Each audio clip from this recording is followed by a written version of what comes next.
bottom line. Flow, canteen, hot The take, sports Jake, professors. I don't have my echo today. Mixed bag. Bag. Yeah, you know who it is. Take it away, sports professor. Let's The roll. sports professor at Ball and Buds. Make sure you subscribe at YouTube. Let's kick this professor's bag off. First of all, this is going to be a very main four sports-centric mixed bag. First of all, we will start with hockey. Don't fear, the NHL Hockey All-Star Game will not be around this year. Really? No. They have canceled the All-Star Game. What? I know. You asked, what? So, what has happened? The NHL decided after last All-Star Game that because they're going to go back into, their players are going to go back to the Winter Olympics in 2026, that they would have a tournament this year instead of an All-Star Game. So they will have what is called a Four Nations face-off, which will the best players in the NHL are Canada, Finland, Sweden, and the United States. And so those four teams will face off from February 12th to February 20th over a 9-day period. They will each rotate games against each other, one playing the other three in a round-robin format. What this is supposed to do is prepare the world for the NHL players going back to the Olympics, because if you remember, they have not been in the Olympics since 2012 because the NHL took them out of there for fear of them getting hurt and because it was in the middle of the NHL season. Okay. My only problem with this, and I put this to you gentlemen before we move on to the next mixed bag topic, but this is until the 2026 Winter Olympics. And they plan on having a 2026 All-Star Game. So, gentlemen, why didn't they just have the All-Star Game this year? Right. And do the tournament to prepare them next year? Yeah. Right. Yeah. Why? I don't know. We'll leave that question to the audience. Do y'all think that was a great idea? What do you think they should have done? Yeah. Because I personally believe you just play that tournament next year and let them have another All-Star Game this year instead of doing it. Yeah. How do most of NHL that you know, as far as fans, how do they feel about this? Do you have a feel for? That's a great question, and I will let you know. I researched all the forums. I was on Reddit, Quora, and all the different forums today, and I found out that a lot of the hockey fans are excited to see their main players from their countries being able to showcase themselves in a preview, but they also believe that they was backwards as well, for the most part. Oh, okay. Wow. Now, does that sound familiar to you? Was that round-robin format sound familiar to you, folks? It sounds like soccer, maybe? Or the new NBA All-Star Game. Basketball, yeah. Yes, the NBA has as well for their All-Star Game this year invented a round-robin format, which will feature, or actually this is going to be a tournament format. It's going to be 4 teams instead of round-robin. It'll just be 2 on 2, and then 1-on-1 because it happens the same night, not over 9 days. So it won't be round-robin, but it will be a tournament, and it will have 3 NBA All-Star teams consisting of 8 players from each team that were decided from the top 24, which, by the way, let me give you an update on your final All-Star voting. Your top 2 voters, Giannis Antetokounmpo is your first overall top vote with 3.5 million votes. Then you had Nikola Jokic at 3 million votes, both in the front court. Then you had Shai Gilgeous-Alexander at 2.5 million votes, followed by, and these are for starters. I'm only doing starters. So that's your starting, your top 2 on the front court, and then you got Shai. Now, you also got LeBron at 2.5. So LeBron is a little bit above Shai. Wow. Say his name wrong. GA for short. Yeah, exactly. So if I'm giving this to you in order, which I'll do now because I was just reading the top ones. But in order, Giannis, 3.5, Nikola, 3, Jason Tatum, 2.8. I skipped him because I was going to come to him last, but he's at 2.8. Then you got LeBron at 2.6. You got Kevin Durant at 2.5. You got Shai at 2.4. And then you got Carl Anthony Towns right there with him.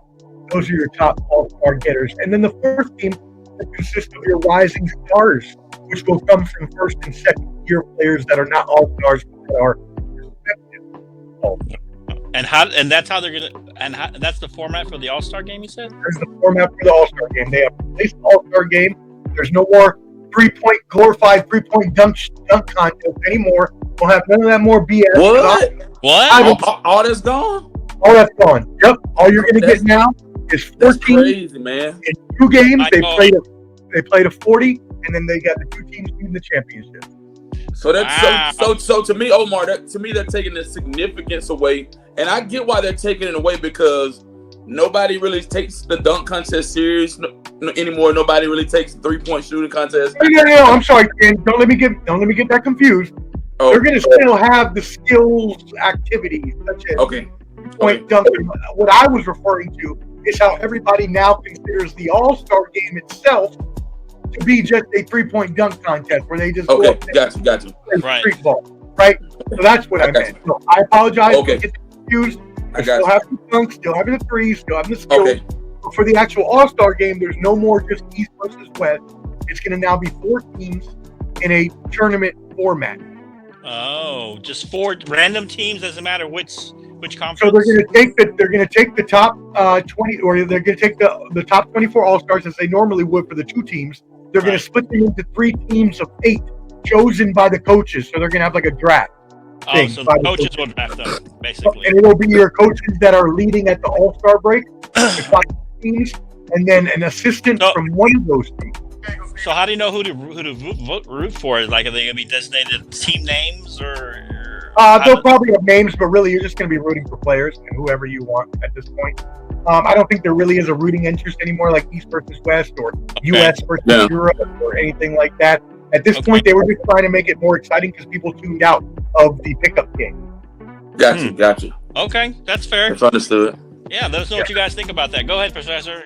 Finish. So and then also just to let you know, this week is rivalry week in the NBA, and I had to mention that because you know the biggest rivalry in the NBA is my wonderful 18-time Boston Celtics against any other team in the league other than the Los Angeles Lakers. I'm just kidding, Nick. All Stop hating, bum. Stop hating. Take off your glasses. The Lakers don't ever. You look like a bug. You look cool. And I got something for you. Hey, Jake, he looks like that fly that goes into the light. Oh, it's so pretty. In Bug's Life, you remember that? Get on him. No more lights, and you still can't see me like John Cena, sucker. Oh, Shout Lord. out to Lord. Hey, don't make my heart hurt. Hit the left last track. year. Your heart gonna hurt because he ain't winning, so don't worry about it. Anyway, the Lakers and the Celtics will head off rivalry week. That will be from tonight. Now, is this new? I don't remember from last year, Omar. Real quick, is that a new thing, rivalry week? You are completely correct, sir. I Okay. like how you have to follow, but this is brand new for this year. Okay. Rivalry week for the NBA will go from tonight until Saturday. And the main, obviously, headline matchup will be your Celtics-Lakers on January 23rd, which will be Thursday. But you also have Knicks-Nets. You also have a Timberwolves-Mavericks repeat from the playoffs a couple years ago. Okay. You'll have the Grizzlies-Pelicans, Boston Celtics-Mavericks repeat from last year. And then finally, to end it all, that last day, we have the Celtics-Mavericks and then the Los Angeles Lakers versus the Golden State Warriors. Michael Gott's talking about you there, Professor. Future's so bright. What do you say? Future's so bright. You got thank you, brother. Hey, I shine like a diamond. I'm a superstar, baby. You already know what it is. All right. And the final story of the day. He said he's over the pond. Oh, is he over the pond? Shout out. Are you in the UK, my friend? Are you in the UK, my friend? Midnight over there. Oh, that's amazing. Thank you for tuning in. We really Shout out to appreciate it. Michael Gott. I would make a corny Cheerio joke, but I won't do that because please don't. What I will say is that I told y'all last week that we were going to have what this week? What did I say we were going to have announced this week, Flo? Do you remember? No, Hmm? I don't remember. MLB Baseball Hall of Fame Hall of Fame. just announced 33 minutes ago.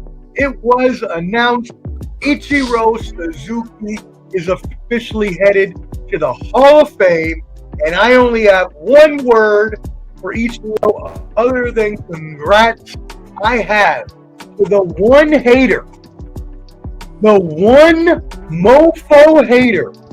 I swear, if I find out who you are, this is like a few years ago, and I'm not a Yankees fan. Y'all know how much I hate the Yankees. But Derek Jeter should have been the first unanimous position player, and he wasn't, because there was one hater ballot out there that didn't vote him. And it happened again for Ichiro Suzuki. There is one hidden ballot out there from some sucker trying to hide his face that wouldn't unanimously induct Ichiro into the Hall of Fame, which is a whole can of BS. Wow. That's crazy. Wow. Incredible. He should have been unanimous. He should have been unanimous. There's a reason he's hiding his face. Same way they sided with Jeter. Jeter should have been unanimous too. Yeah. Wow. So they want to hide. So should they make these not anonymous so that way we see? Well, no, they do later release them, but some people, if they can keep them, they can remain anonymous. Right. Who the Jeter voter was, although we can expect him to be a Mets fan. I can tell you that. Mets or a Red Sox fan. One of the haters. Okay. Let me give you the other two that made it. Congrats to CC Sabathia, former Brewer, and another former Met, Philly, and many other teams. The great reliever, Billy Wagner. Those were your three votes for the MLB Hall of Fame. Bring the Dodgers back to Brooklyn, says Michael Grant. Come on. That would be dope. That would be three teams in New York, and they ain't about to do that. All right, Professor. Anything else from your mixed bag? That was it, my friends. I appreciate your time. Make sure you subscribe to Ball and Bud. That was the Professor's mixed bag. Low, Canteen, Hot Take, Jake, and O.